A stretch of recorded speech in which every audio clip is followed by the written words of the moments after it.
Good morning. Ça marche là? Good morning? Non.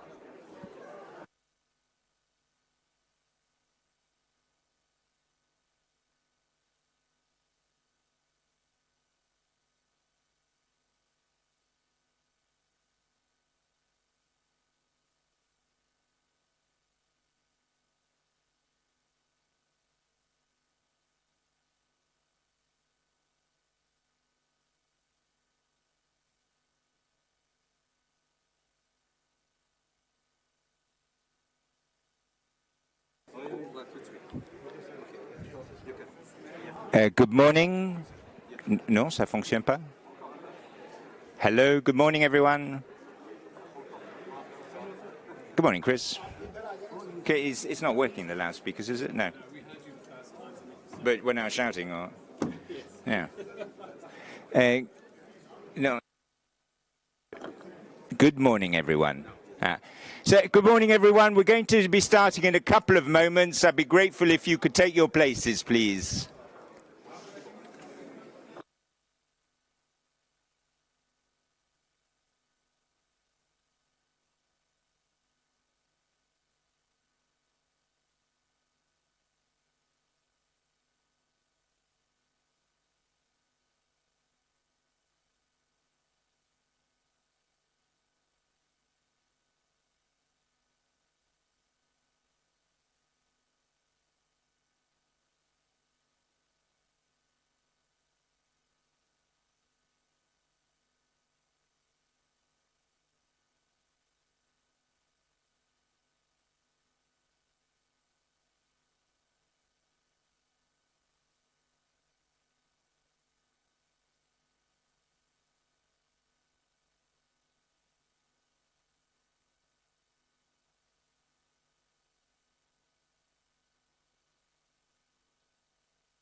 What a pleasant surprise.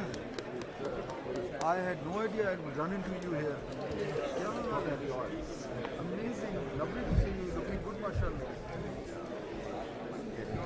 Yeah. Thank you. अच्छा हाँ कल दोपहर को पहुँचे शॉप पे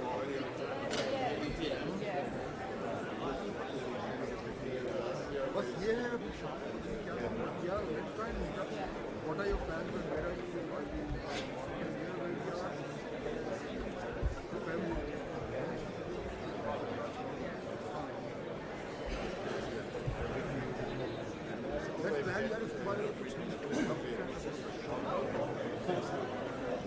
हाँ मुझे आगे मैंने भी देखा तो व्हाट आर यू अभी यहाँ पे you covering your oh no you're of course with the interaction yeah okay nice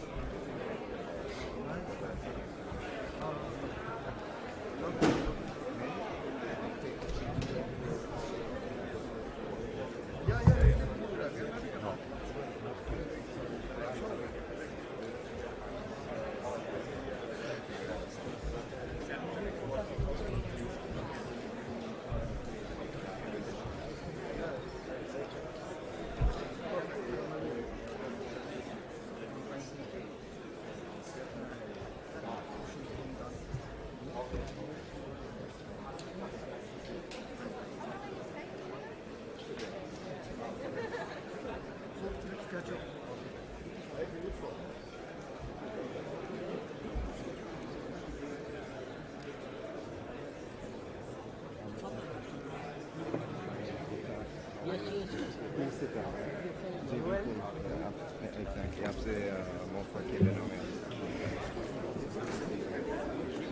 Good morning, Excellencies, ladies and gentlemen. Is the microphone? No. They're supposed to. The technical.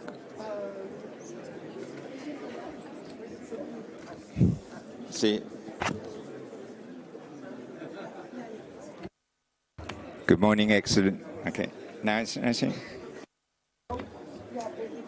Good morning, Excellencies, ladies and gentlemen. Please be seated. We'll be now starting the International Conference on Climate Resilient Pakistan. I'm Julian Harness, the United Nations Resident Coordinator in Pakistan. I'll be the Master of Ceremonies for the morning. An administrative detail. We will not be using the loudspeaker during the presentations. All the interventions will be done through translation, and therefore please use the listeners, otherwise you won't be able to hear what's being said. Thank you.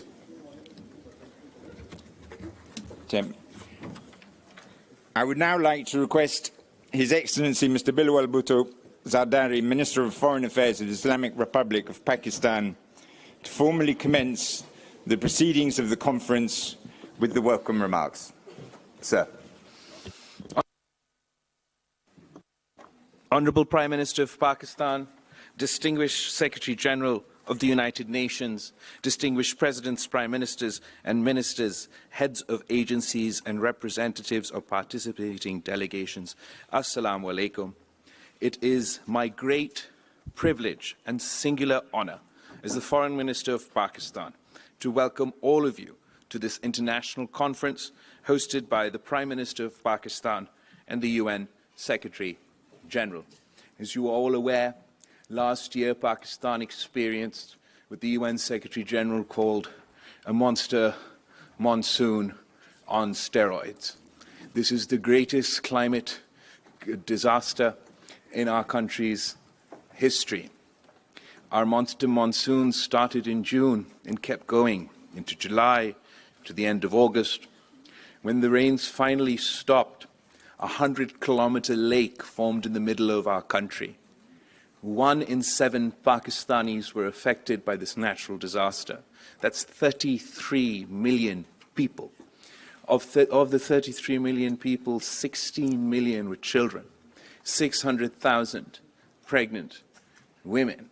And 5 months on, many areas of Pakistan are still underwater.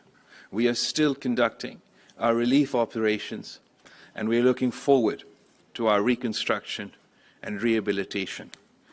We welcome you all here at this unique conference for a resilient Pakistan, where the international community has come together in solidarity to stand beside a country that faced an epic natural disaster. Pakistan, once again, expresses its gratitude to the community of nations for the emergency assistance extended to our people. We highly appreciate the United Nations General Assembly's call for the convening of this conference.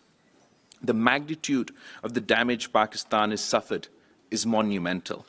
While we remain steadfast in responding to the emergency needs of the affected population and the urgency of restoring their lives and livelihoods, we are according high priority to the resilient recovery and reconstruction of the affected infrastructure.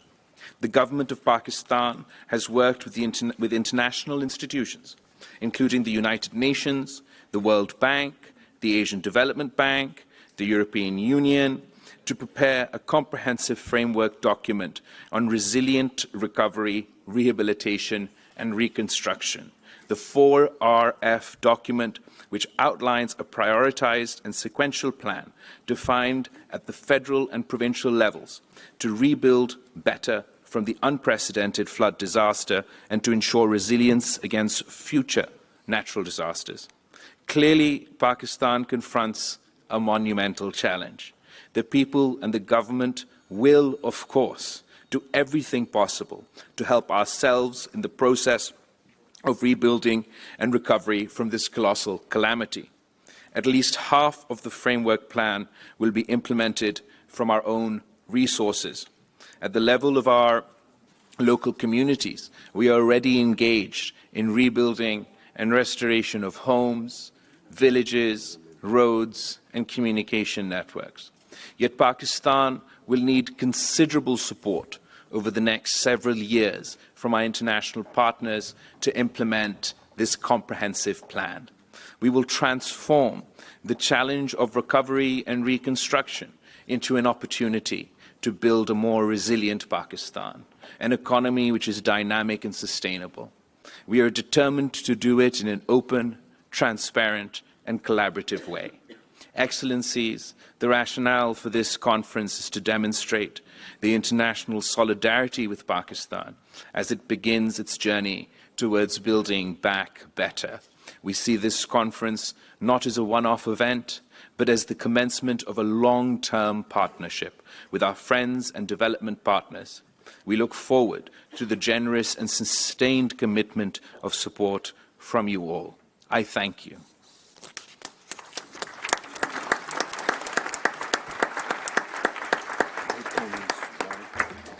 Thank you, Excellency. We will now watch a video on the floods and rains in Pakistan.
I now request the Secretary General of the United Nations, Mr. Antonio Guterres, to give his remarks. Your Excellency Prime Minister Shehbaz Sharif, Excellencies, dear friends, thank you all for gathering in solidarity with the people of Pakistan. For decades, I've been privileged to witness the boundless generosity and resilience of the Pakistani people amidst grave threats and upheaval. From earthquakes and floods, to years of relentless terrorist attacks, to geopolitical nightmares like the wars in Afghanistan that have sent millions fleeing across the Pakistani border in search of safety over the decades, a trend that continues today. But even through the darkest moments, the giving spirit of the Pakistani people has shone brightly. I've seen neighbors helping neighbors with food, water and shelter. And I've seen Pakistani communities welcome Afghan refugees with open arms despite their scarce resources. So my heart broke when I saw firsthand the utter devastation of last summer's floods. No country deserves to endure what happened to Pakistan. But it was especially bitter to watch that country's generous spirit being repaid with a climate disaster of monumental scale. As the video we just watched showed, the epic floods were nothing short of a monsoon on steroids, as I mentioned in my visit, submerging 1/3 of the country, 3 times the area of my own country, Portugal. A terrifying wall of water killed more than 1,700 people, injured thousands more, and affected a total of more than 33 million, displacing 8 million people. It swept over roads, ruined millions of acres of agricultural land, and damaged or destroyed 2 million homes. And it pushed back 9 million people to the brink of poverty. These are not numbers on a page. They are individual women, children, and men. They are families and communities. And under the leadership of the government of Pakistan, the United Nations donors and friends rallied to assist. Tents, food, water, medicine, and cash transfers were distributed. And the humanitarian response plan of $816 million was launched. But all of that is just a trickle of support in the face of the growing flood of need. At the same time, the people of Pakistan met this epic tragedy with heroic humanity. From the first responders rushing to affected communities, to the doctors and nurses I met, fighting against time to save lives in overcrowded hospitals. And I will never forget hearing the personal testimonies of women and men I met in September in the wake of the ruins. They left their own homes and all their worldly possessions to help their neighbors escape the rising waters. They sacrificed all they had to help others and bring them to safety. Excellencies, we must match the heroic response of the people of Pakistan with our own efforts and massive investments to strengthen their communities for the future. Rebuilding Pakistan in a resilient way will run in excess of $16 billion US, and far more will be needed in the longer term. And this includes not only flood recovery and rehabilitation efforts, but also initiatives to address daunting social, environmental, and economic challenges. Reconstructing homes and buildings, redesigning public infrastructure, including roads, bridges, schools and hospitals, jump-starting jobs and agriculture, ensuring that technology and knowledge are shared with Pakistan to support its efforts to build a climate-resilient future. And throughout, supporting women and children, we are up to 14 times more likely than men to die during disasters and face the brunt of upheaval and loss in humanitarian crises. women are consistently on the front lines of support during times of crisis, including in Pakistan. Their efforts are essential to a strong, equal, inclusive recovery. It is crucial that women play their full part as leaders and participants at every level, contributing their insights and solutions. And we also need to right a fundamental wrong. Pakistan is doubly victimized by climate chaos and the morally bankrupt global financial system. That system routinely denies middle-income countries the debt relief and concessional funding needed to invest in resilience against natural disasters. And so we need creative ways for developing countries to access debt relief and concessional financing when they need it the most. And above all, we need to be honest about the brutal injustice and loss and damage suffered by developing countries because of climate change. If there is any doubt about loss and damage, go to Pakistan. There is loss, there is damage. The devastation of climate change is real. From floods and droughts to cyclones and torrential rains. And as always, those developing countries least responsible are the first to suffer. Pakistan, which represents less than 1% of global emissions, did not cause the climate crisis, but it is living with its worst impacts. South Asia is one of the world's global climate crisis hotspots, in which people are 15 times more likely to die from climate impacts than elsewhere. At a recent UN climate conference in Egypt, the world made some important breakthroughs. This includes progress on addressing loss and damage, speeding the shift to renewables, and an unprecedented call to reform the global financial architecture, particularly multilateral development banks. It also includes accelerating efforts to cover every person in the world with early warning systems against climate disasters within 5 years. But we need to go much further. Countries on the front lines of the climate crisis need massive support. Developed countries must deliver on their commitment to double adaptation finance and meet the $100 billion goal urgently without delay. And we need to reverse the outrageous trend of emissions going up when they must go down to prevent further climate catastrophe. Excellencies, ladies and gentlemen, today's conference is the first step on a much longer journey towards recovery and reconstruction in Pakistan. The United Nations will be there for the long hand. The world must be too. And at every step, we will be inspired by the endurance and generosity of the people of Pakistan in this critical and colossal mission. Thank you.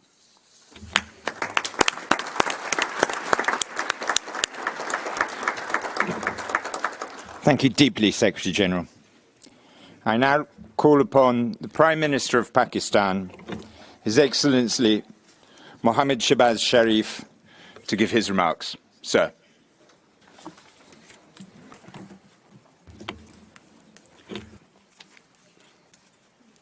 Bismillahirrahmanirrahim. Excellency Antonio Guterres, Secretary General of the United Nations, Foreign Minister Bilawal Zardari Bhutto, Excellencies, ladies and gentlemen, Assalamu alaikum, good morning and guten Morgen. It's really a great pleasure and an honor to be here, and I express my profound gratitude to my friend Secretary General for co-chairing with me this conference. And also, I want to convey, Secretary General, the deep feelings of the people of Pakistan, the way you have promoted their cause, spoken about their miseries and problems, and become a very powerful voice to articulate what they went through during this summer. I remember on 10th of September, I was with you, along with Foreign Minister, in refugee camps in the province of Sindh and Balochistan, and you were standing by orphans, widows, mothers, and I remember vividly, you met a mother who had given birth to a child the night earlier, and a makeshift school run by UNICEF. Excellency, this the people of Pakistan will remember forever. I'm also very grateful to so many heads of states and governments, as well as ministers and other partners who have joined us today. Ladies and gentlemen, we are at a turning point of history. Events are moving faster than we can imagine. And it is not only a question of how to survive, but it's a question how to maintain our bodies. It's a question how to maintain our dignity and honor by moving forward with a sense of purpose and a sense of achievement. Secretary General, as you have just mentioned, the Foreign Minister, you so aptly described, at that time, at the heart of the perfect storm of problems lies this prolonged exposure to a monsoon on steroids. In a matter of 2 months, the ground beneath us was literally, physically taken away. The tsunami, the most devastating floods, affected 33 million people of Pakistan, killed more than 1,700 people, including children, and dislocated 8 million people.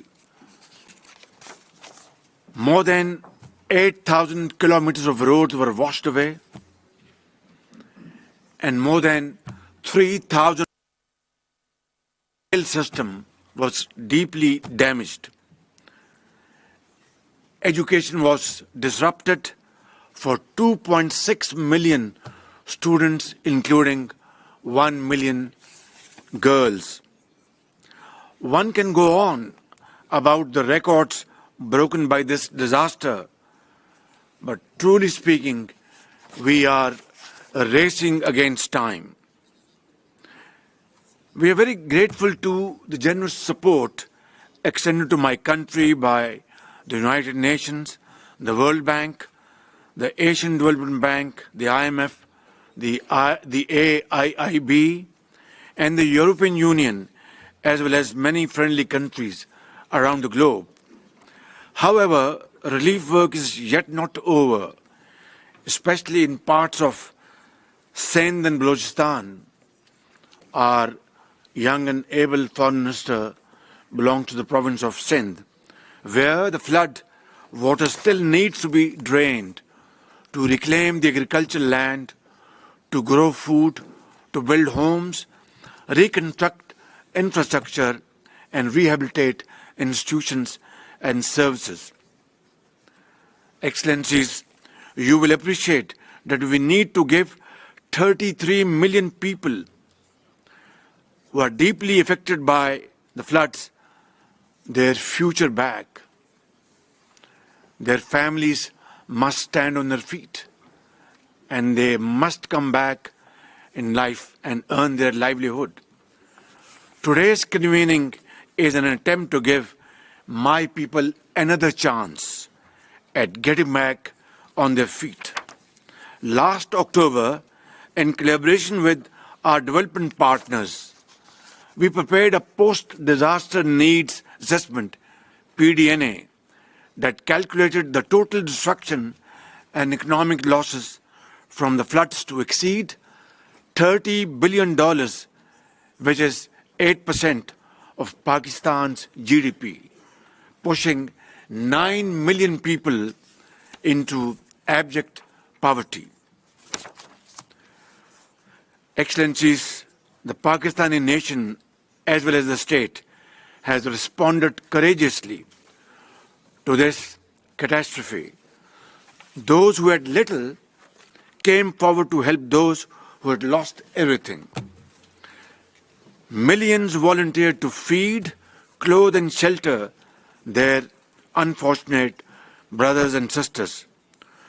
20,000 troops, hundreds of helicopters, aircrafts and motorboats were mobilized for round-the-clock rescue operations.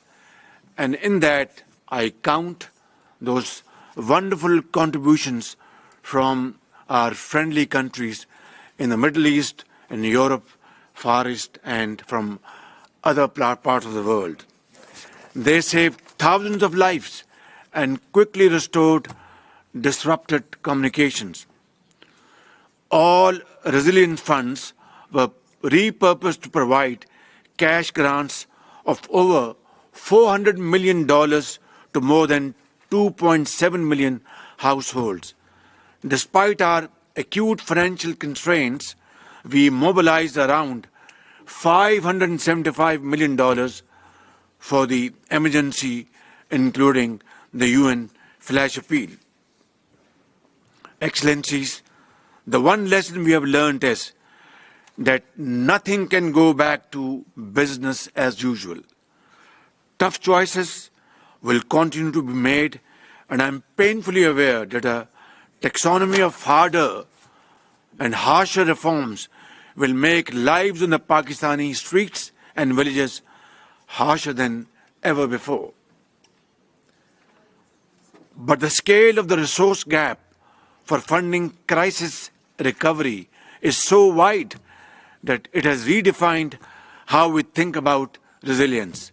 Frankly, it has changed life forever.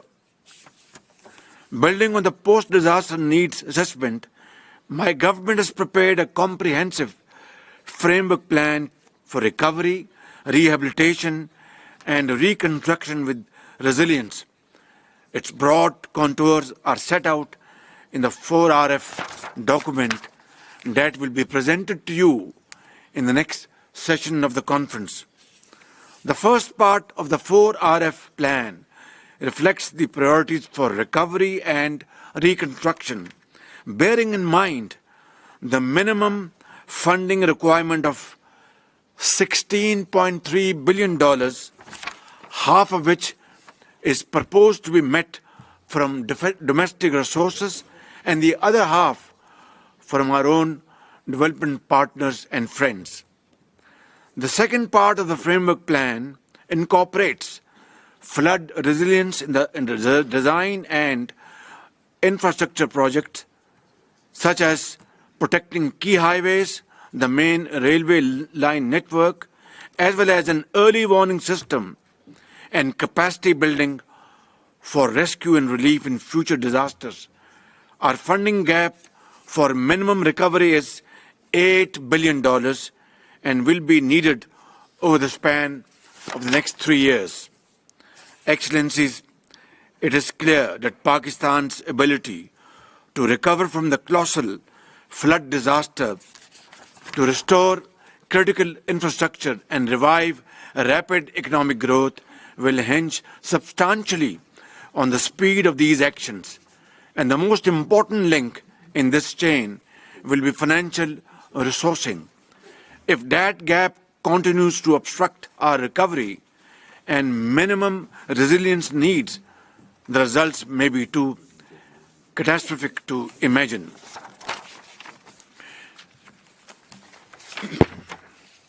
This conference is not just about helping to rebuild the lives and livelihoods of the people affected by global crisis. In fact, it is about the solidarity and vision needed to ensure the world's transition to a sustainable future, not just on paper or PowerPoint, but on the ground, in schools, in the fields, in businesses, in industry and homes. Even as we plan for a future of resilience, The shocks that disaster bring can never be wholly accounted for, but resilient societies look for the light of opportunity in the darkness of disaster. It is precisely this kind of strategic reset that I'm trying to kickstart today in seeking your support for a recovery plan for the people of Pakistan who are, by the grace of God, very resilient. I know these are times of extreme pressure and economic hardships in many countries, but Pakistan needs a new coalition of the willing, one that can save lives and put them on a path to responsible global citizenship. Ladies and gentlemen, what I'm asking of you is more than a rebooting of your compassion for humanitarian relief needs. Today, I am asking for your support for those who have lost their life savings, their homes and livelihoods, those who are sitting under blue sky, facing the harshest of winters and looking forward to your help and support from mankind. I am asking for a sustained international support plan to meet this daunting challenge. I am asking for a new lifeline for people who need to power our economy and re-enter the 21st century with a future that is protected for such extreme risks to human security. Together, we have to rebuild their lives and their dreams. Your solidarity and long-term support to the people of Pakistan at this very critical juncture will make the difference between staying unprepared or facing the future with renewed hope and aspirations. In the end, I thank you once again for your support in this conference today. Your unity of thought and action will always be remembered by the people of Pakistan. Thank you very much.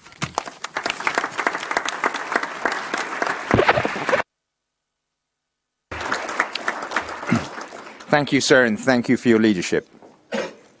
I now request Son Excellence Monsieur Emmanuel Macron, Président de la République française, to join us remotely from Paris.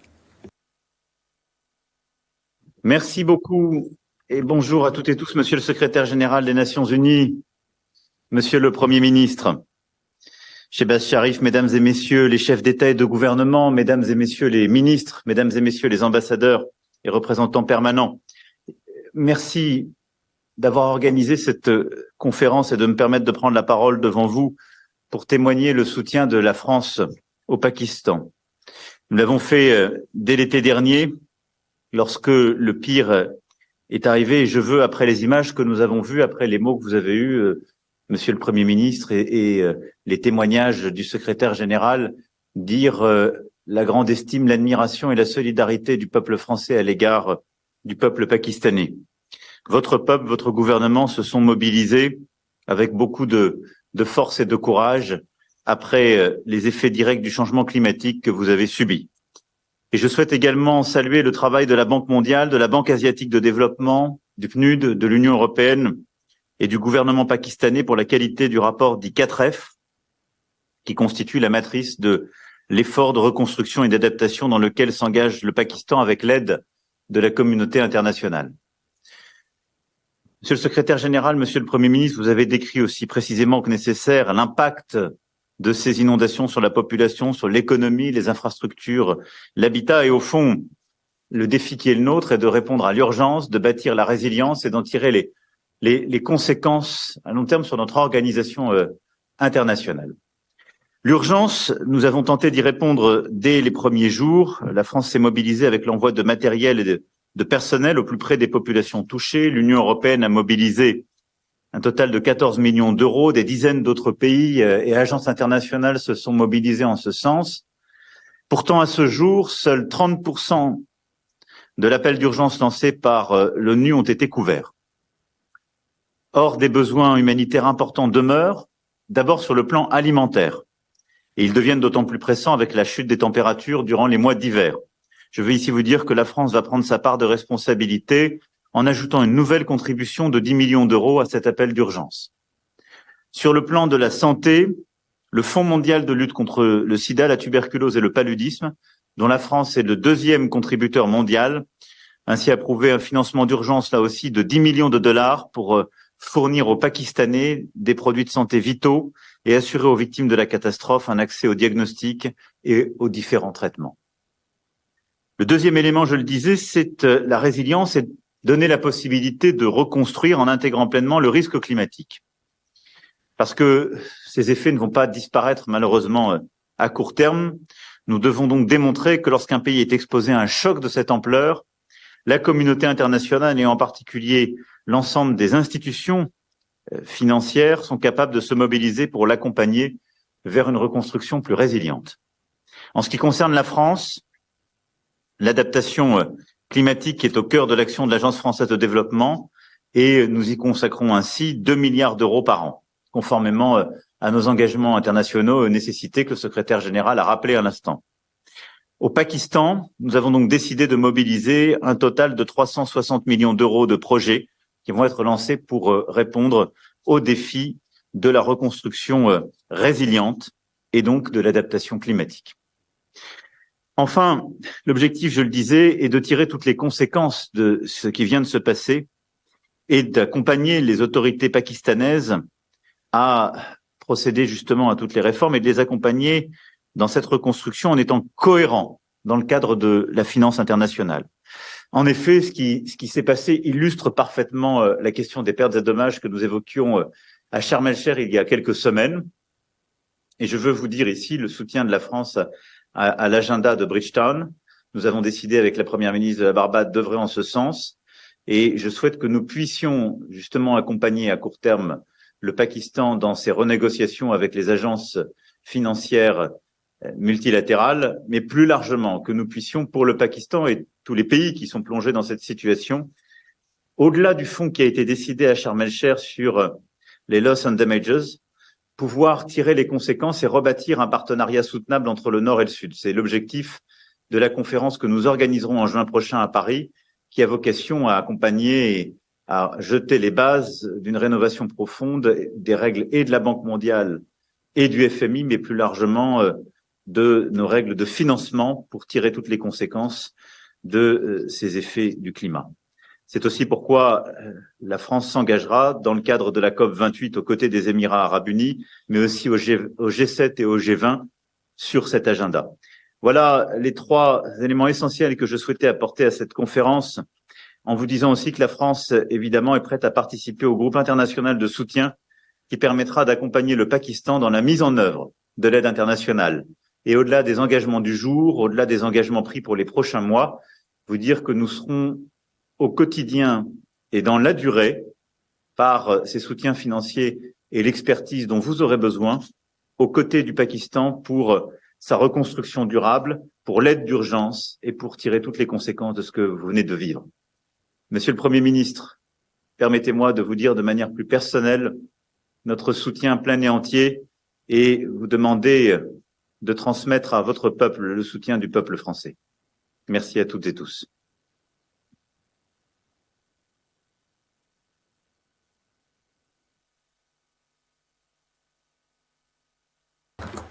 Merci, Monsieur le Président. We will now hear a video statement from His Excellency Mr. Recep Tayyip Erdogan, the President of the Republic of Turkey.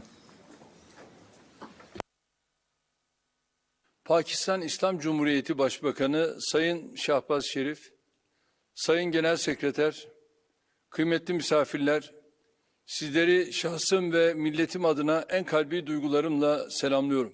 Değerli kardeşim Başbakan Sayın Şahbaz Şerif'e ve Birleşmiş Milletler Genel Sekreteri Sayın Guterres'e nazik davetleri için teşekkür ediyorum. Geçtiğimiz aylarda yaşanan sel felaketleri nedeniyle Pakistanlı kardeşlerimize bir kez daha geçmiş olsun dileklerimi iletiyorum.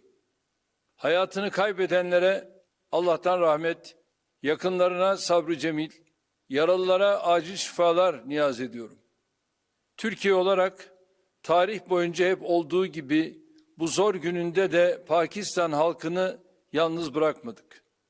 15 uçak ve 13 trenle gönderdiğimiz 7.500 tondan fazla insani yardım malzemesini ulaştırdık. İlaveten yerelden temin ettiğimiz ürünleri afetzedelerle paylaştık.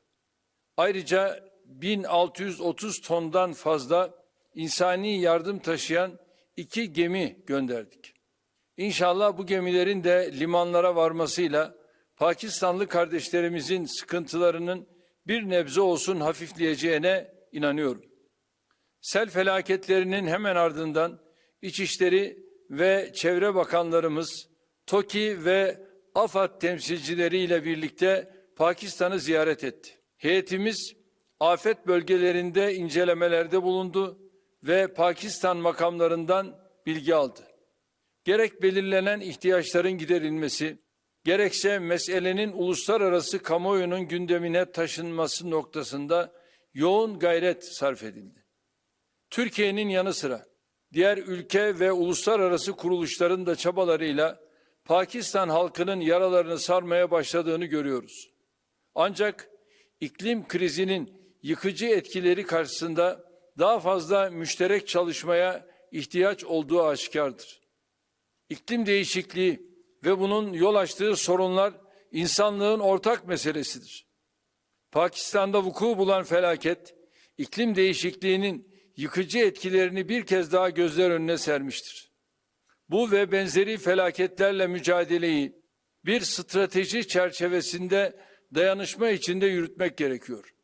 Türkiye bu küresel mücadeleye katkı sağlama bakımından üzerine düşen sorumlulukları yerine getirmektedir.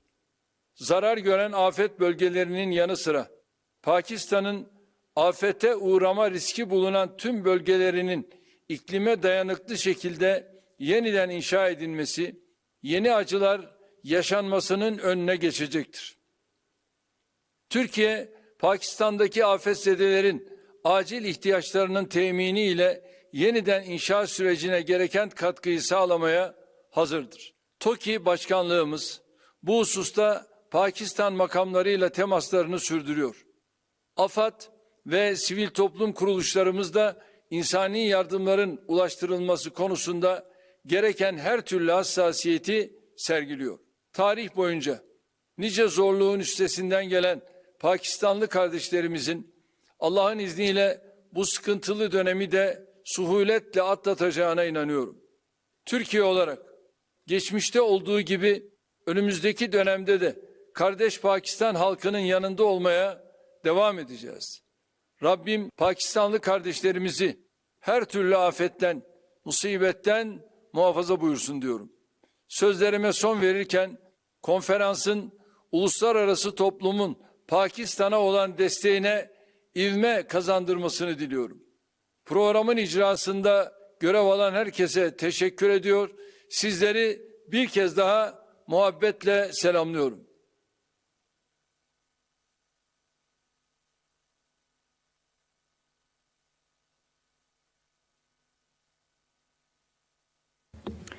We will now hear a video statement from His Excellency Mr. Jonas Gahr Støre, Prime Minister of Norway.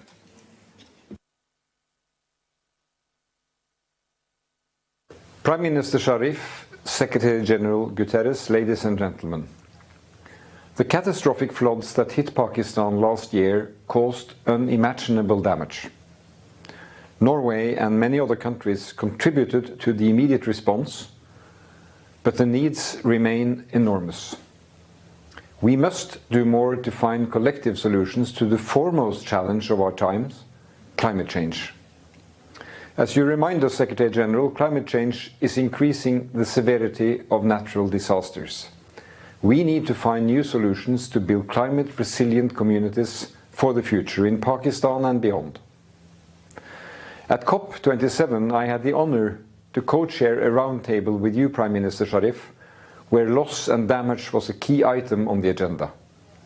And I can assure you, Norway will play its part in following up the decisions taken in Sharm el-Sheikh. We will maintain our direct support to Pakistan in the period ahead and focus our attention on helping those whose lives have been devastated by climate change. This is an endeavour for the entire international community, and you can count on Norway taking its part. Thank you and good luck.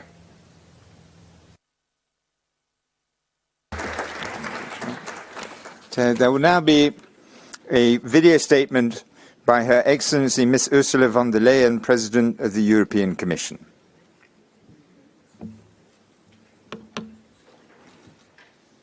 Fellow leaders, dear Prime Minister Sharif, dear Secretary General Guterres, ladies and gentlemen, I would like to thank Prime Minister Sharif and Secretary General Antonio Guterres for this timely conference.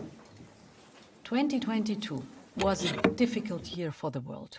We just overcame the pandemic and Russia started its brutal invasion against Ukraine. But on top of this, Pakistan was hit by one of the biggest natural disasters anywhere. Deadly flooding, which affected millions of people. It destroyed livelihoods, crops and infrastructure, and put pressure on the most vulnerable people.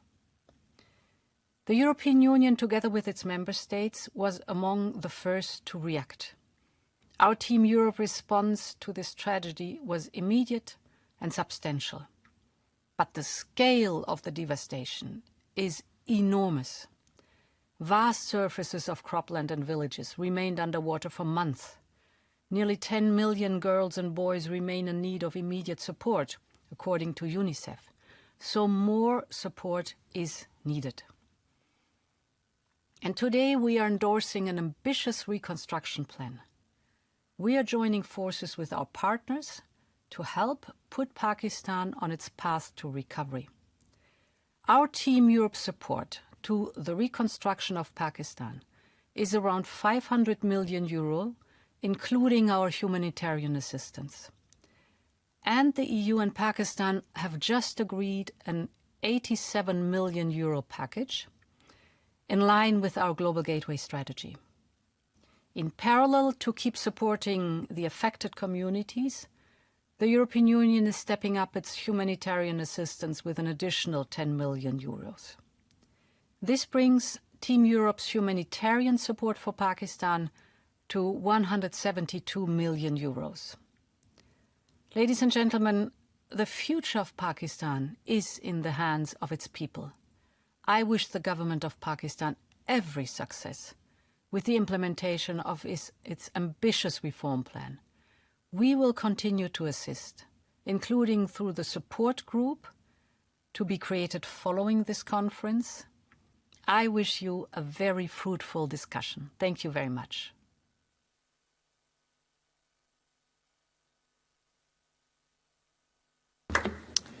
I now request His Excellency Mr. Ignacio Cassis, Federal Councillor, Head of the Federal Department of Foreign Affairs of Switzerland, to give a statement. Sir. Monsieur le Secrétaire Général, Monsieur le Premier ministre, Excellences, Mesdames et Messieurs, l'ami apparaît dans les moments difficiles, pas dans les grands dîners. C'est ce qui dit un proverbe pakistanais. Bienvenue en Suisse. Aujourd'hui, je vous accueille car nous, les amis du Pakistan, sommes réunis pour faire face à une situation difficile. Il s'agit de soutenir le Pakistan qui a subi de plein fouet l'été dernier les effets dévastateurs, nous l'avons vu, du changement climatique. Face à l'urgence, nous devons agir ensemble de manière efficace et solidaire. La Suisse est aux côtés du Pakistan.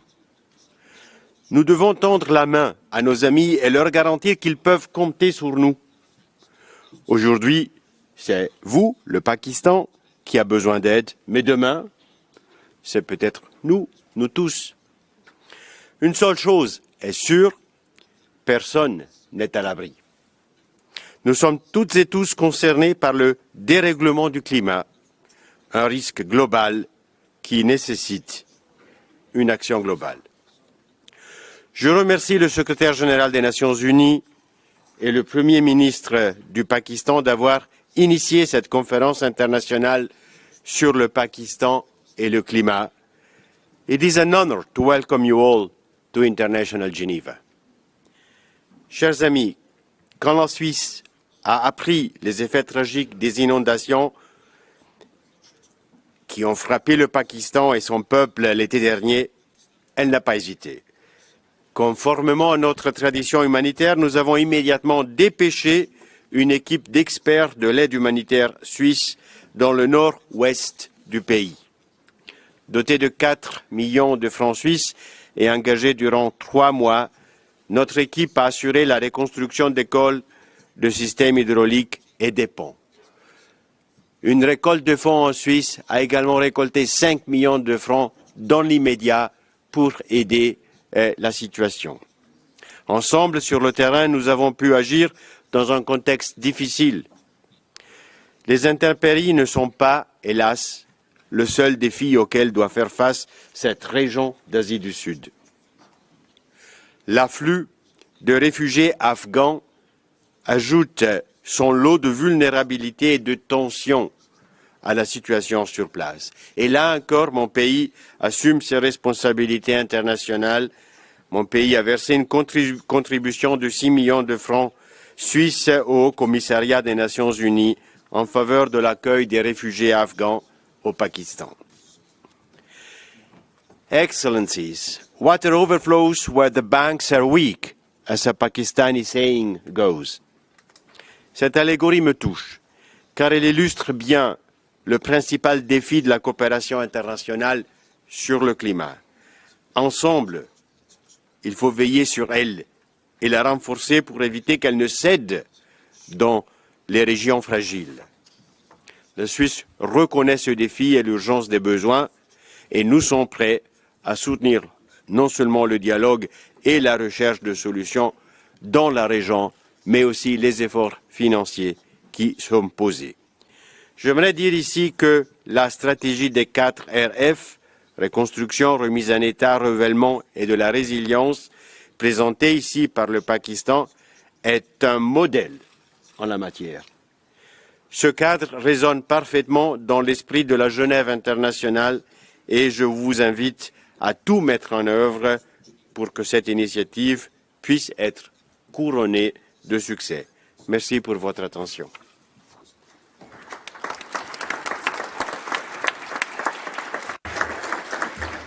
Merci, Excellence, et merci de l'accueil. So, ladies and gentlemen, we will be now taking 2 minutes so that the speakers can leave the rostrum and the ministers and the other speakers can come to the floor. Please remain in your seats. Thank you.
Excellencies, ladies and gentlemen, we will be starting very soon. Can I request everyone to take their seats?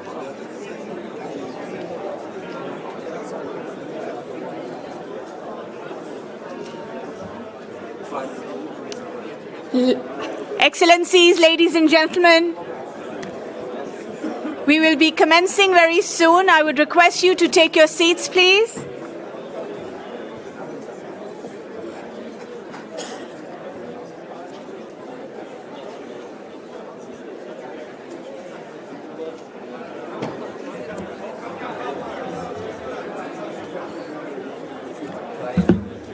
Yeah. Call to order.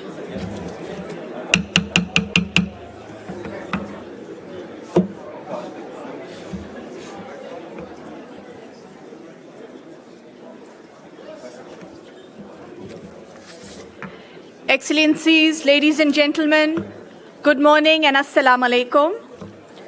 We will now be commencing the plenary session 1 on Pakistan's resilient recovery strategy, which will be chaired by His Excellency Mr. Ishaq Dar, Minister of Finance and Revenue of the Islamic Republic of Pakistan, and His Excellency Mr. Achim Steiner, UNDP Administrator. I humbly request the chairs to start the session. Mr. Dar.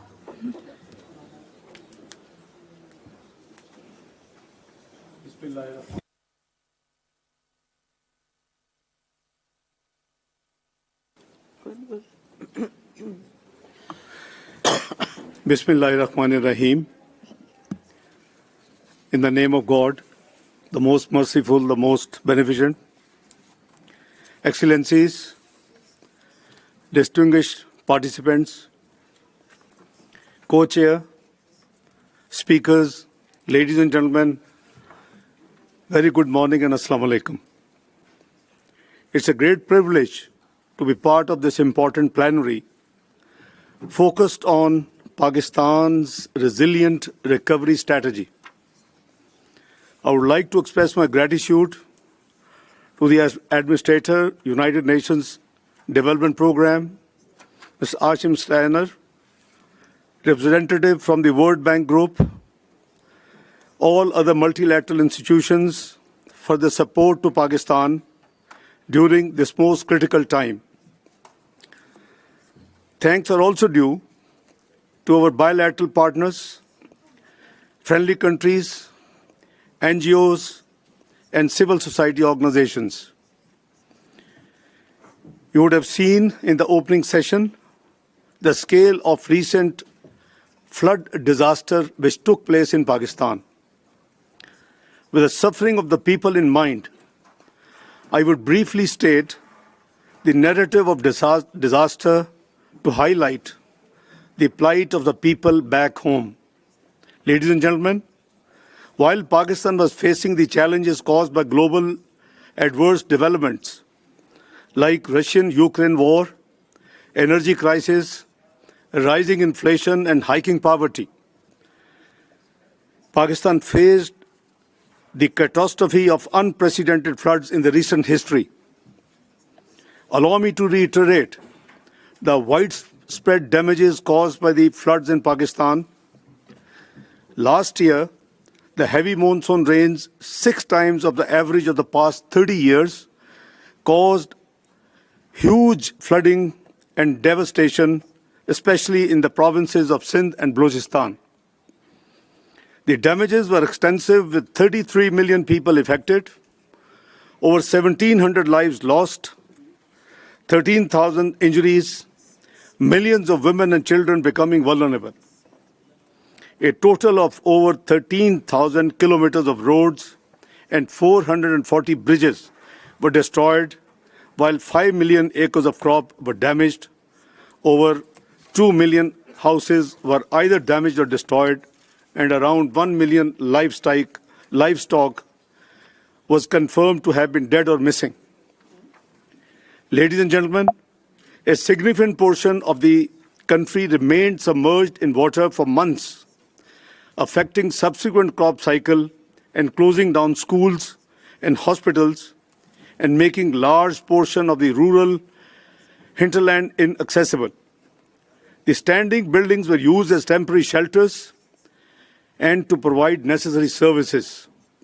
It is estimated that 22,000 schools were affected, leaving 3.5 million students without access to classrooms. This is leading to a learning crisis in the country, and it will take coordinated efforts and resources to rebuild the education system. Excellencies, ladies and gentlemen, the government of Pakistan placed recovery and rehabilitation of the affected people as its most important priority.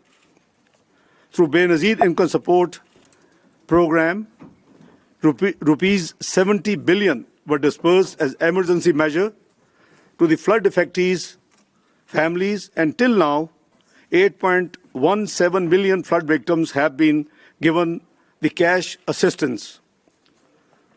As a result, 2.7 million families got straight away cash relief and the other assistance which was immediately required.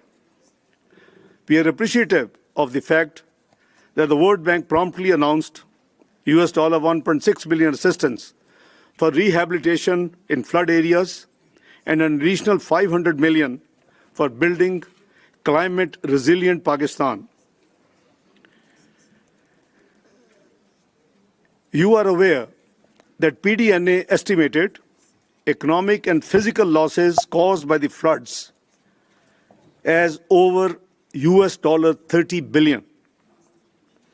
According to their calculation, which are jointly conducted by World Bank, UNDP, European Union, and Asian Development Bank with the assistance of the Planning Ministry of Pakistan, their calculation of the needs for the rehabilitation and reconstruction work is $16.3 billion.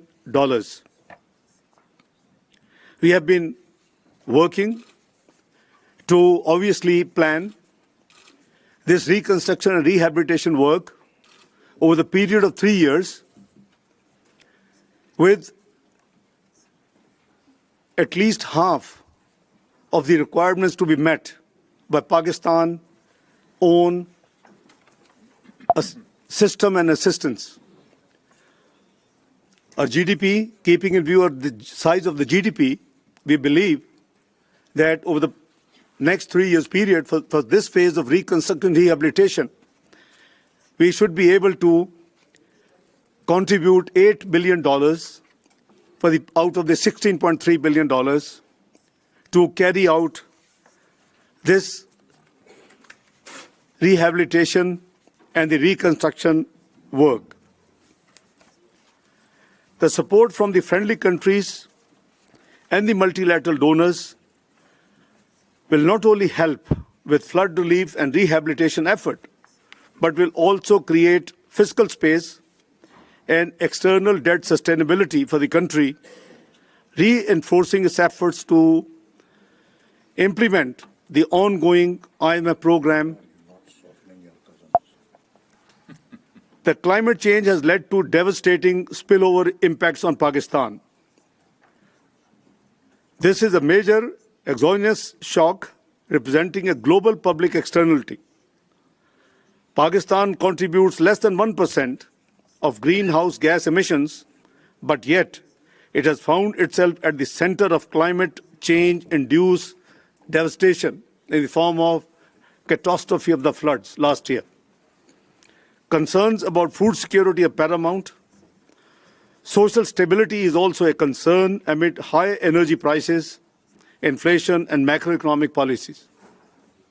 Excellencies, ladies and gentlemen, I want to make it clear that Pakistan remains committed to its international obligations and is on track regarding our macroeconomic fiscal reform agenda, which focuses on increasing our revenues, increasing spending on social sector programs, decreasing expenditure wherever we can moderate, and creating thereby more fiscal space for the reconstruction rehabilitation phase, which we have to undertake in the next 3 years. Pakistan is right now facing challenges on account of additional outlays incurred and projected for the flood-related rescue, relief, and rehabilitation needs. Existing limited space negatively impacts Pakistan's ability to provide resilience and determination to all those affected by the natural disaster. While appreciating the resilience and determination of the people of Pakistan, it is obvious that they need help and global cooperation, which we are thankful to all those who have been extending and communicating to us. Pakistan is carrying out the fiscal reforms necessary for long-term recovery and sustainability. However, we believe that we urgently need short-term assistance as we navigate through a number of challenges.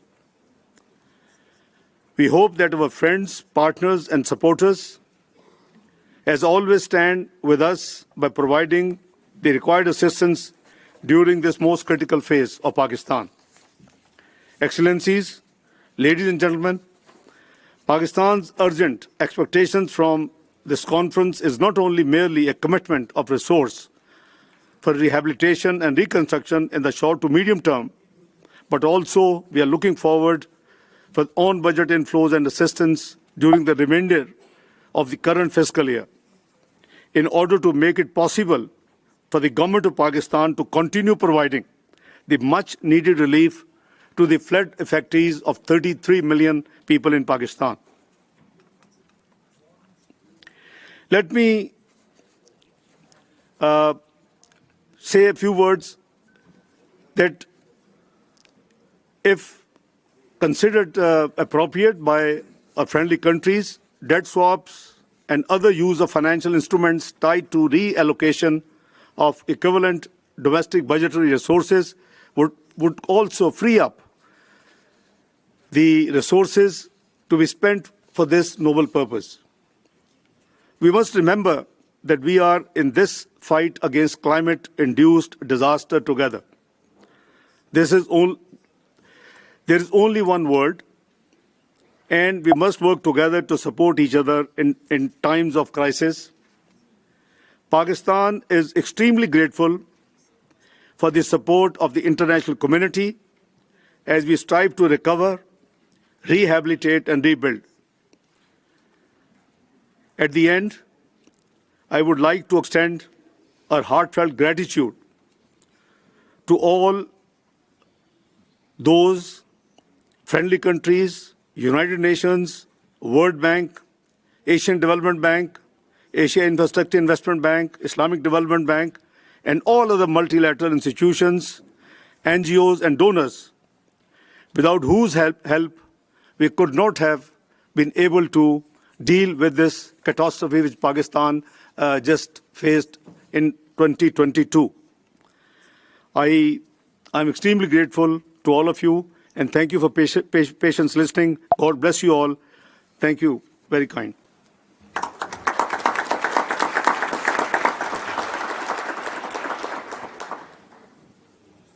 I now request His Excellency Mr. Achim Steiner, the UNDP Administrator, to say a few words.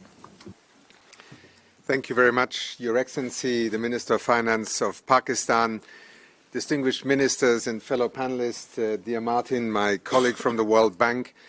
Let me also, on behalf of the United Nations Development Programme, join the Secretary General and my co-chair in welcoming you both to this meeting here, but also to an attempt to break new ground.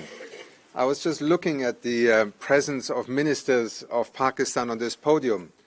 If you look from left to right, I think you will recognize that we are living in a different age in which climate change, natural disasters, economy, planning, and indeed the development pathways of countries are being rewritten by circumstance, sometimes by design at others, by disasters on other occasions. Just a few months ago, Pakistan endured one of the most destructive climate-induced disasters in recorded history. We have heard from the Prime Minister, the Foreign Minister, from you, my dear co-chair, just now, some of the numbers. But behind those numbers lie destroyed livelihoods, lost lives, but above all, the extraordinary challenge of how do you restore hope when you are faced with such a gigantic task. And to do so on the back of a reality where Pakistan, like virtually every other country over the last 2-3 years, was just emerging from COVID-19, a pandemic, and all that it did to our societies. Today, the floodwaters may have partially receded, but what remains is a monumental moment of reckoning for the entire world. The Secretary-General spoke to it, the Prime Minister, and so together with international partners, including the United Nations, Pakistan is now undertaking an urgent and extraordinary initiative to save lives, restore livelihoods, and rebuild the nation. Pakistan, as you just said, Minister, faces a long road to recovery. The wider world faces a choice, because the truth is that these events are increasingly predictable, and only the latest in a series of such disasters in Pakistan and beyond, historic climate events that are becoming the new normal. Today, on the 9th of January, we are meeting. Look to the east in Australia, extraordinary flood events. Look to the west in California, extreme weather events. Look to Central Europe, and people are wondering what happened to snow in winter. We are living in profoundly changing times. And in Pakistan, at this moment, we have an opportunity to choose a new direction with an innovative model for international cooperation. And I have to say that when, just a few weeks ago, we began an intense effort of convening and organizing this conference here, framed not as a pledging conference, but really as a conference about how we move beyond reacting to every disaster by having just an emergency response. This conference is being convened by Pakistan and the United Nations with a different logic and also a different aspiration. And I hope that by the time that you leave this conference venue this evening, you will feel reassured that the call to the world that Pakistan sent out to friends, supporters, partners to step up at this critical moment has actually been responded to. A few weeks ago, that was not at all self-evident. I must say today I feel extremely excited about the prospect of framing a new form of response and partnership. It is time to step up and support the long-term, the systems-based approaches to recovery when disaster strikes again. Pakistan, and that is a recognition that I think the world also recognized, is not in its plight alone. And indeed, it is not even in the broader context of climate change one of the most significant emitters, less than 1%. And yet it is, in terms of its ranking on the Global Climate Risk Index, the 8th most vulnerable country in the world. And to those who say, well, is climate change and flood events really linked? How else would you explain what Pakistan in just one decade has been experiencing, not in terms of just on its own, but remember the images of the last 12 months, of forest fires, of droughts, of floods, of extreme weather events, hurricanes, typhoons. This is the new normal, and we need to, as an international community, find a way in which we together can respond to this new normal. The government of Pakistan, as you have also laid out just now, is doing its part in recovery and reconstruction, but it will need financial and technical support to tackle the massive development challenges that lie ahead, including building the systems for resilience. Advancing reconstruction of this type will require fiscal space on the back of COVID-19 that is currently severely constrained in Pakistan, as you also said, Minister. Creating this space will require new pathways for support, including private sector investments facilitated by innovative financial instruments, including the de-risking of private capital and support for a pipeline of broader investment opportunities, including some of the innovative forms that you mentioned just now. Here and now, that process must begin with new investments in climate resilience, broader coalitions of partners, and just a look around this room and the announcements you will hear today will, I think, illustrate that this is not a desired future. It is now becoming, through the experience that Pakistan has gone through, a reality that we all are part of. And critically, collective responsibility for the shocking loss and damage from which no nation will be immune in the future, as also the Foreign Minister of Switzerland pointed out in his opening remarks. Assessing the extent of damages and losses has been a pivotal part of this joint response. Under the leadership of the Ministry of Planning, Development and Special Initiatives, the United Nations, together with the Asia Development Bank, the European Union, the World Bank, and our UN sister agencies also in the UN country team, work together with you to complete the post-disaster needs assessment, the foundation for today's framework for recovery. And it identified some 16 billion in urgently needed financing to support the recovery. The assessment directly informed this resilient recovery, rehabilitation, reconstruction framework, the 4RF. We always have strange ways of baptizing these very real things into very technocratic language, but 4RF it is. A comprehensive policy-based approach comprising sectoral interventions, public and private sector financial strategies, and implementation and monitoring arrangements. We now look forward to the presentation of this framework, and I also want to particularly thank His Excellency Professor Ahsan Iqbal, the Minister of Planning, Development and Reform of the Islamic Republic of Pakistan, for the excellent partnership that we as an international community, and I think, Martin, I speak on your behalf as well, have enjoyed in working together under great pressure, but also with great purpose and direction in the last few months. Thank you so much.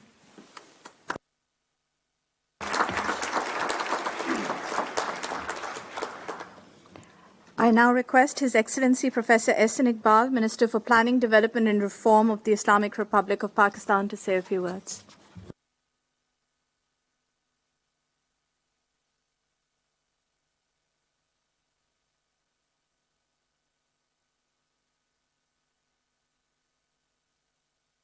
Excellencies, distinguished guests, ladies and gentlemen, I thank you all for coming here. Excellencies, distinguished guests, ladies and gentlemen, I thank you all for coming here today to express solidarity with the people of Pakistan who have experienced worst climate disaster of recent times. Pakistan has faced floods in 2022, but as one of the most vulnerable countries to climate disasters, we face range of disasters that we experienced during 2022, starting with very high temperatures, forest fires, droughts, culminating into unprecedented floods within a short span of 4 months. Pakistan's disasters like torrential floods, glacial lake outburst flood, and just to mention that Pakistan has the highest snow after North Pole and South Pole in its northern areas, which is at the danger of melting and causing glacial lake outburst floodings. We face droughts, heat waves, earthquakes, and during this year, as I said, we have experienced almost all of them. The heat wave of 2022 was the hottest in 61 years. So I can safely say that Pakistan is in the eye of climate change storm. Disasters return period average has become shorter from 56 years in 1929 to only 5 to 6 years in 2005. So that shows that the frequency of disasters is increasing at a rapid pace. The horror of our coming era will be born out of heat, fire, water, and snow. Ladies and gentlemen, all these disasters have impacted our economy in a very serious manner. Huge economic losses due to damage of infrastructure and loss of crops, significant losses in GDP, higher poverty rates, great risk of preventable diseases, especially to most vulnerable segments, women, children, and elderly, unprecedented recovery and reconstruction needs, degradation of ecosystem, degradation of environment and climate, job loss and disruption. Women and girls are at risk of gender-based violence and child marriage, degradation of environment and climate, hyper-poverty and hyper-malnutrition. The worst part of the floods in 2022 was that it was not only a climate disaster, but it also turned into a human tragedy as it hit the 20 poorest districts of Pakistan. So those people who were already poor, who were already malnourished, have been thrown into a cycle of hyper poverty and hyper malnutrition. Next, please. Ladies and gentlemen, the 2022 floods were of a scale never seen before. 33 million people in different parts of Pakistan were affected. More than 1,700 have lost their lives, and 1/3 of them are children, and more than 8 million are displaced. And the two provinces, Sindh and Balochistan, have been almost completely devastated. But the other provinces, Punjab, Khyber Pakhtunkhwa, and our special regions in the north, have also been significantly impacted, but they continue to be most vulnerable to future disasters. Next. With the help of our development partners, we have also been able to identify what were the damages and losses due to these floods.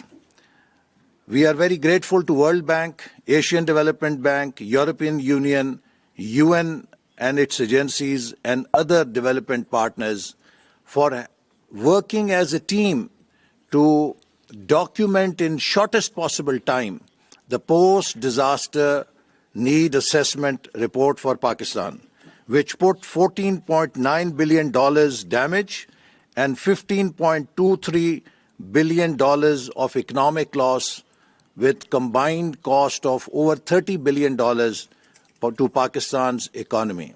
This was a massive blow and hit to an economy which was just beginning to recover from crisis. And this also makes Pakistan very unique. Ladies and gentlemen, every country has faced pandemic. Every country is today facing the supply shock, but no country has experienced a disaster of this scale that Pakistan has faced. So therefore, the case of Pakistan is very different and unique. The social sectors, housing, health, education, culture and heritage had serious damages. In infrastructure, road, transport, railway communication, energy, water, sanitation, municipal services, community infrastructures were damaged. In our productive sectors, agriculture, food, livestock, fisheries, water resources, irrigation, commerce, and industries were damaged, and governance, social sustainability, inclusion of gender, social protection, livelihoods were lost. Next, please. The previous one, the previous, please. Previous. And let me here share with you that Pakistan was one of the first countries to adopt Sustainable Development Goals in 2015. We called SDGs as National Development Goals. Our parliament passed a resolution to adopt Sustainable Development Goals, and we started to work on SDGs right away. But these floods, ladies and gentlemen, have washed all the gains that we made during 7 years. Almost 9 million people have been pushed into poverty. Additional 7.6 million people are facing food insecurity. 17 million women and children are at greater risk of preventable diseases.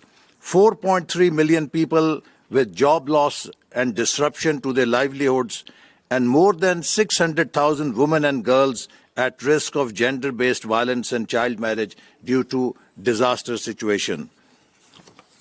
Next, please. Next. Next. So towards recovery, ladies and gentlemen, we have developed a 4RF framework. Its details are there in your packet also. You can read in more greater detail how to have resilient recovery, rehabilitation and reconstruction framework. The vision is an inclusive and resilient recovery through a whole of Pakistan approach, leading to sustainable development for the people and the country. The objectives are to improve governance and enhance capacity of state institutions to face the disasters and mitigate against them, restore livelihoods and economic opportunities, ensure social inclusion and participation in all aspects of recovery and related development, restore and improve basic services and physical infrastructure. And above all, also underlying important objective is to achieve sustainable climate resilience through rebuilding and re-engineering our infrastructure. Our challenge as Ministry of Planning is double. Not only we have to build a new infrastructure, a modern infrastructure for future development, we also have to re-engineer our built infrastructure to be more resilient and adaptable for future shocks. So the foundation is Build Back Better, people-centered socio-economic recovery, building systematic resilience against natural hazards and climate change impacts. Next.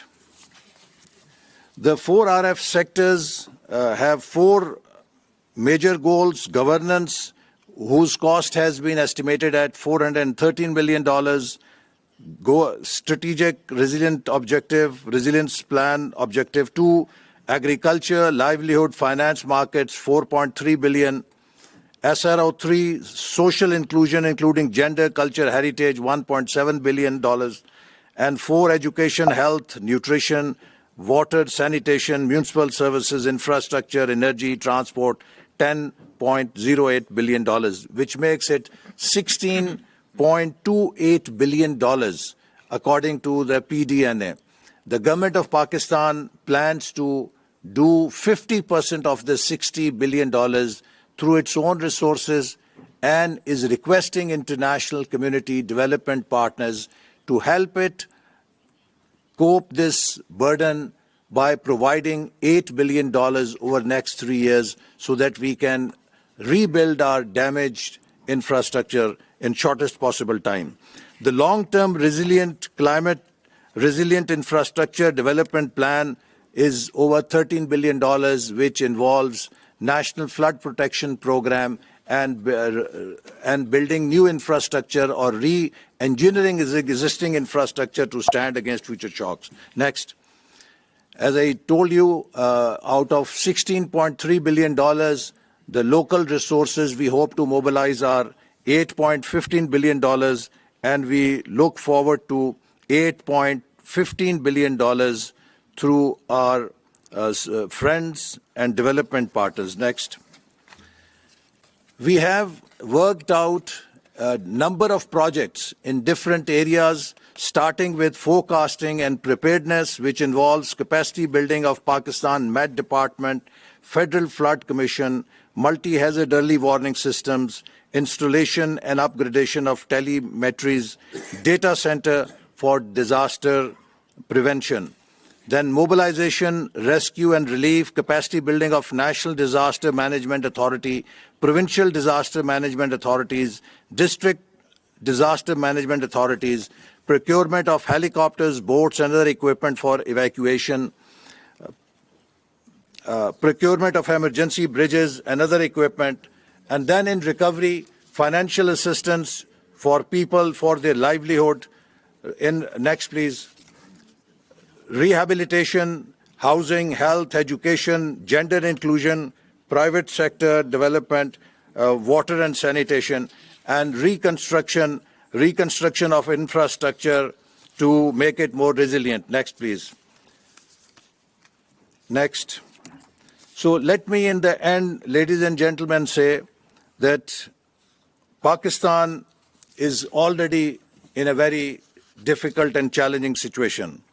In 1989, Pakistan was left to cater to 3.5 million refugees when international community abandoned the region. We are still suffering. At that time, if international community had put in $10 to $20 billion to stabilize the region, between 2001 and 2021, in 20 years, it would not have to spend $2.5 trillion fighting a war in Afghanistan, which comes to about $120 billion per year. In 2021, again our region has been abandoned for Pakistan to face the consequences of instability at its western borders. On top, we have a $30 billion climate disaster. Let me say that today there are no islands of instability and conflicts. Prosperity can only be secure if it is shared with everyone. Ladies and gentlemen, one of the most important things we can do on this earth is to let people know they are not alone. The young mother with no milk to feed her children, let her know she's not alone. Children who have seen their schools destroyed are out of school, let them know they are not alone. Poor who have lost their shelter and are facing chills of winter season, let them know they are not alone. Farmers who have lost their livestock and are without livelihood, let them know they are not alone. Mothers and children who are malnourished, now hyper-malnourished, let them know they are not alone. Youth who have lost their jobs, let them know they are not alone. And the sick who have lost access to health services, help them know that they are not alone. Ministry of Planning and Development has set up a special unit to work with development partners to translate the commitments you will make into reality, and I assure you of our full cooperation and support. Thank you very much.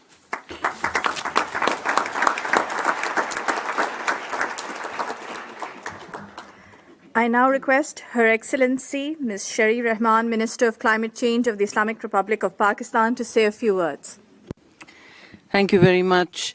Excellencies, ladies and gentlemen, I distinguish co-chairs Achim Steiner and Minister Ishaq Dar, fellow ministers here from Pakistan, ladies and gentlemen, friends of Pakistan, thank you for your patience, your time and your commitment for bringing your value system here today. It is obviously the moral engine of recovery for all and the coalition of the willing that the Prime Minister of Pakistan spoke about that brings this convening to the kind of critical mass we see today. So thank you for your commitment, for working and assisting with recovery for all. I know that we have been describing our 4 hours recovery. We have also been talking about the catastrophic climate-induced floods that you saw about. You saw a video, you've been hearing about the disaster statistics. So I won't repeat them. I believe brevity can be also a part of the solution. You do know that Pakistan, it has been established that Pakistan is on the front lines of a very clear extreme weather and climate precipice. People have spoken here about how many of your countries, and again, we come to the first cascade of thanks, which will be followed later by the Minister EAD, who were there on the ground. In the phase of humanitarian disaster, my co-chair and of course the UNDP, the entire UN system, our development partners, the World Bank, all the related UN agencies, ADP, everybody and the UN agencies, Save the Children, many NGOs were on the ground, international NGOs as well as Pakistanis. All had their sleeves rolled up and gumboots on the ground.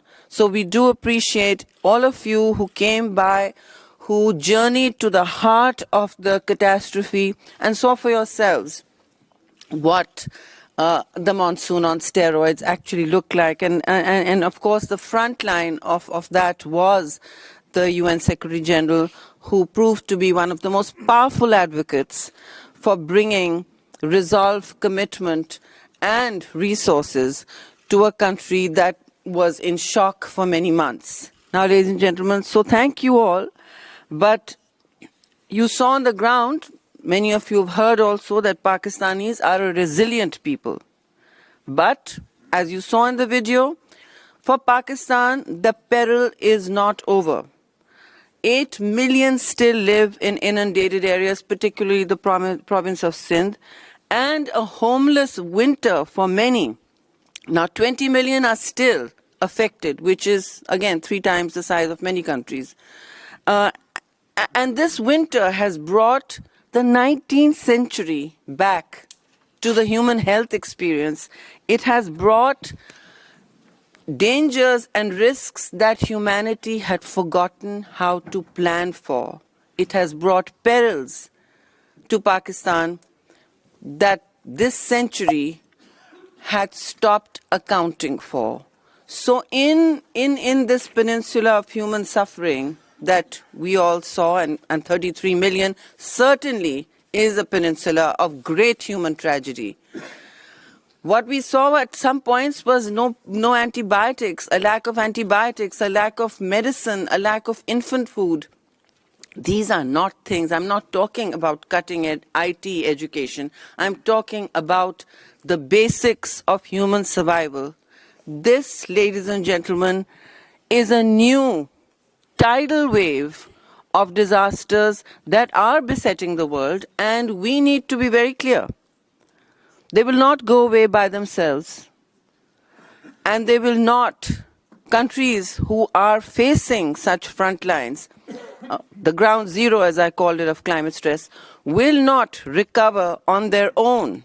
There is no default setting to nature or to human recovery at this scale. You saw the water as it ripped through Pakistan, 1/3 of Pakistan, the magnitude and velocity it was pulling out huge bridges, built back better, like toothpicks in its fury.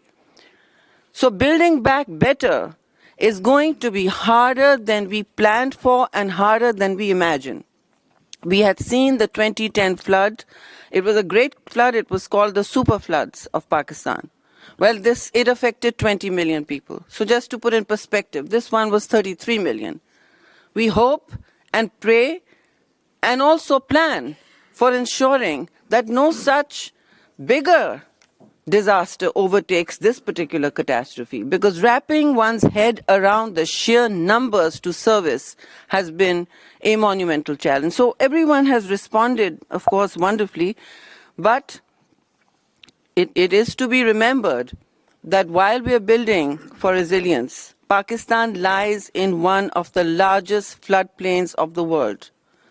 And it has created now the way the topography of certainly of the province of Sindh, whose chief minister is present here, has been transformed probably forever. There are lakes that are sitting there, the size, probably over 100 kilometers, impossible to drain for a year, transforming the land we till, the livelihoods that live off it, and of course giving our great Indus River, which has been a lifeline for Pakistan, a new geography. So while we're living in these areas, what I call the axis of vulnerability, it is time to look very hard at how risk management is part of a cascade of ongoing, timely, and agile investments that can build up the defenses, the shields that societies need to stand up to what the Secretary General called the war that nature is waging now on the world. As one of my colleagues said here very ably, Pakistan has been next door to a long war, one of the longest war in the world, and home to a high cohort of refugees. We are a hospitable people, but we are no match, ladies and gentlemen, make no mistake, no match for a war that nature may unleash through no fault of our own. Now, this is not about ascribing responsibility, or this is about burden sharing. We are seeking to build that coalition of the willing to do what the Prime Minister very succinctly stated, to kickstart a strategic reset in how societies think about resilience and sustainability, in how societies work across borders as nation states and people, to create new islands of resilience that grow to become a planet that we can be confident to inhabit for the future without risk. Now, I just want to say that strategic interventions in rebuilding with flood resilience do not mean the $16.3 billion that Minister Essen has spoken to you about are about frontline basic flood resilience and some segues into the storm drains, the large storm drains the country needs, because we need a new architecture of flood resilience, clearly, as well as an old one that needs investment. We have one of the largest man-made irrigation systems in the world. But having said that, and we maintain it very well, but having said that, what is in our way right now? Two things. Capacity, that is technical capacity, the ability to build bankable projects that we are told to compete with on the financing market, because the amount of projectization that is needed is literally the size of 2 or 3 small European countries. So yes, we need the technical capacity, and we need it yesterday. What is going to, I think, swing things for us to kind of make the worm turn, if you like, is an uninterrupted, the second thing needed is uninterrupted supply of funding and resources. Now, when I say uninterrupted, what I mean is when that link is broken in the chain of funding, when a province, when a district, when a people, when a community has to wait, and a project has begun, it is lying there, someone, as we call them, as PC1s on paper, it does not translate into a defense by the next time the disaster rolls round, because the province and that district, because all adaptation eventually is local, it must be local, it must have feet on the ground, will not catch on or have built that resilience by the time the next summer rolls round. And we have lived through a I did not show you the 2022 climate video that I showed at COP.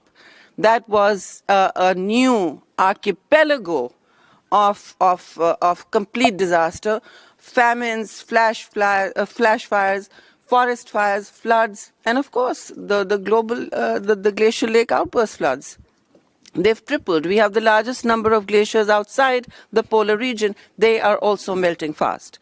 So we need to create that wall, and I am asking very clearly for that lifeline that will manage, that will help Pakistanis manage predictability for basic survival. And that is really the polycrisis, only way to confront the polycrisis that is hitting us. And yes, that's a new word for the 21st century, because the challenges for the 21st century are entirely new. I just hope, ladies and gentlemen, that we are able to build up the speed and agility to respond with the kind of compassion that is needed and foresight. Thank you very much for your. I think I overspoke. Thank you.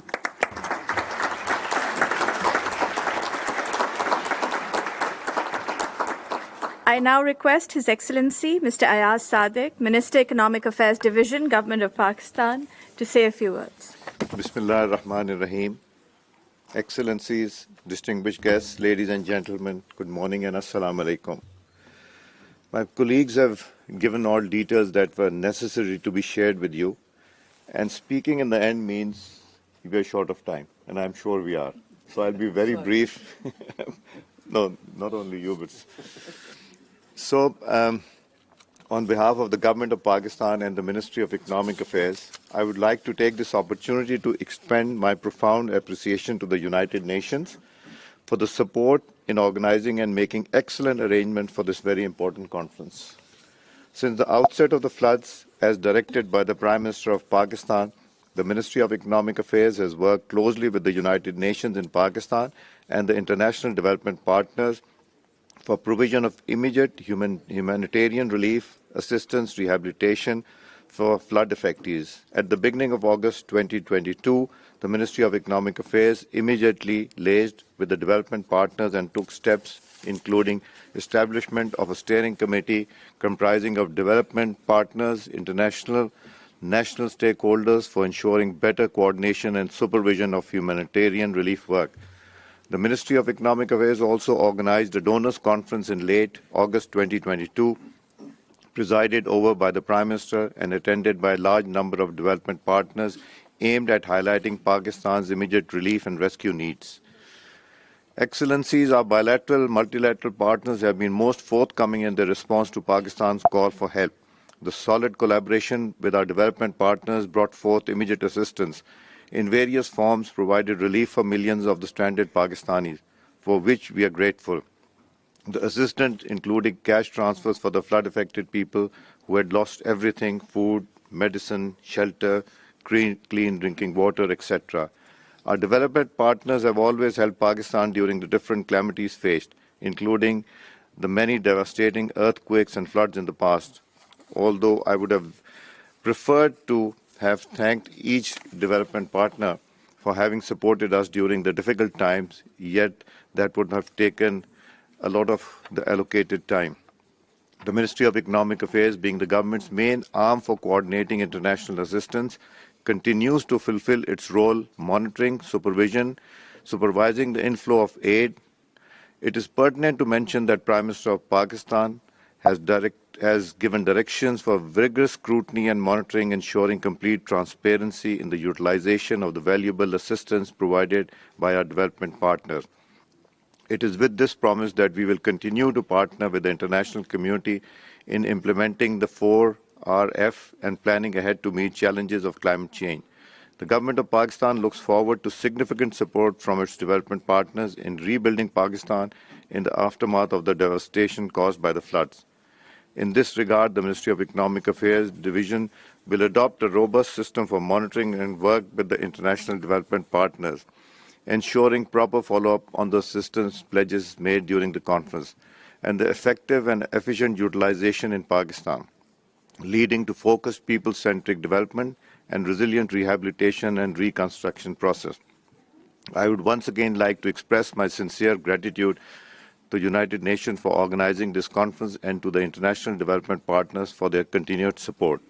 I tried my best to read as quick as possible, in shorthand in fact, and I've omitted a few things which I wanted to say so that we'll save time. Thank you, co-chairs.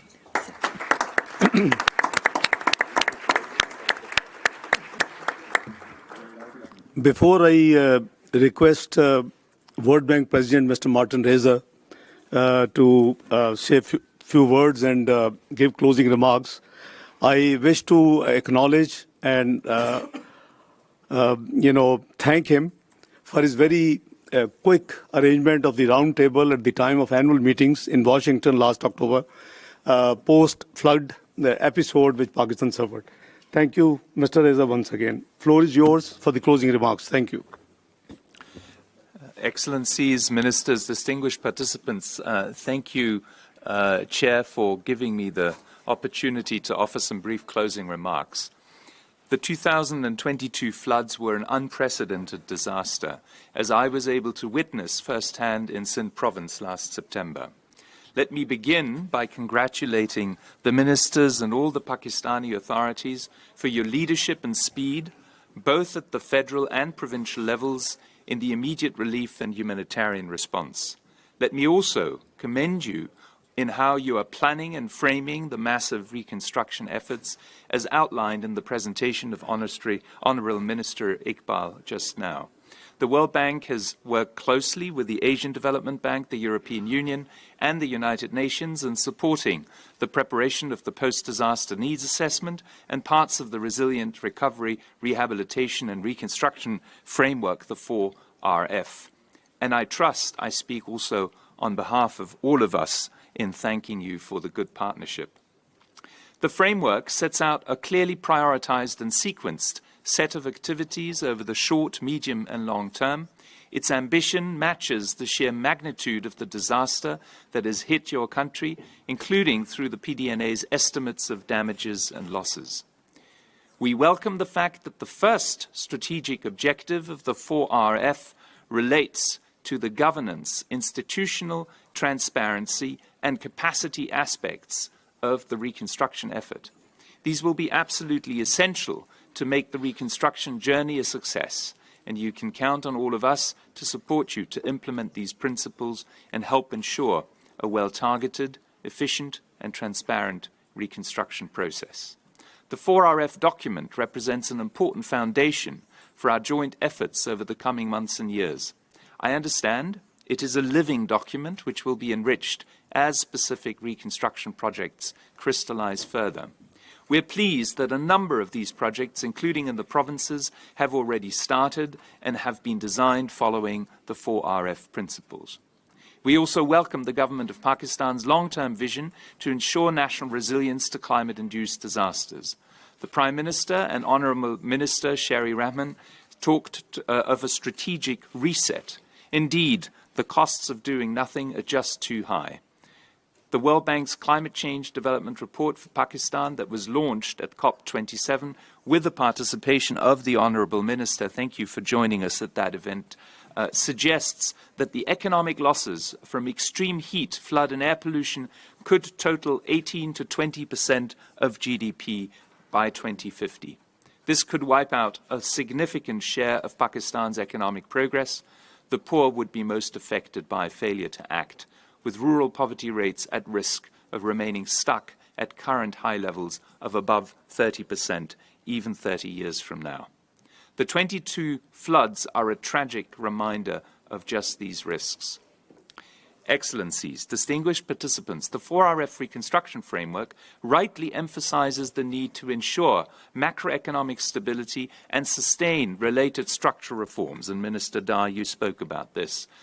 While international financial assistance for reconstruction will be critical, it can only be effective if the economic reform momentum led by your government is maintained.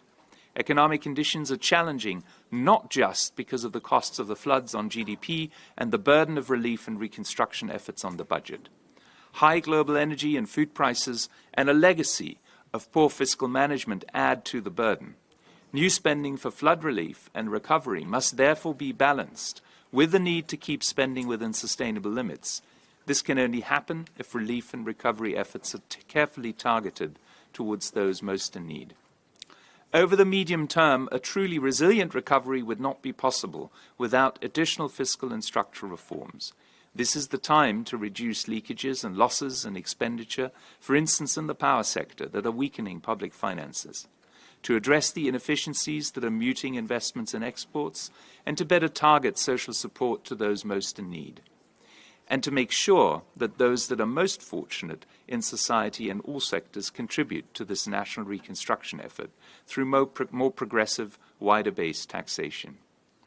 Ladies and gentlemen, as the Prime Minister has emphasized, Pakistan has shown incredible resilience throughout its 75-year history. We trust that it is in these moments of national tragedy that your country will come together, as it has come today with the welcome presence of both federal and provincial authorities around a national consensus focused on sustainable, inclusive and resilient development. You can count on the World Bank's continued support as you work to realize this vision and your country's tremendous potential. Thank you very much.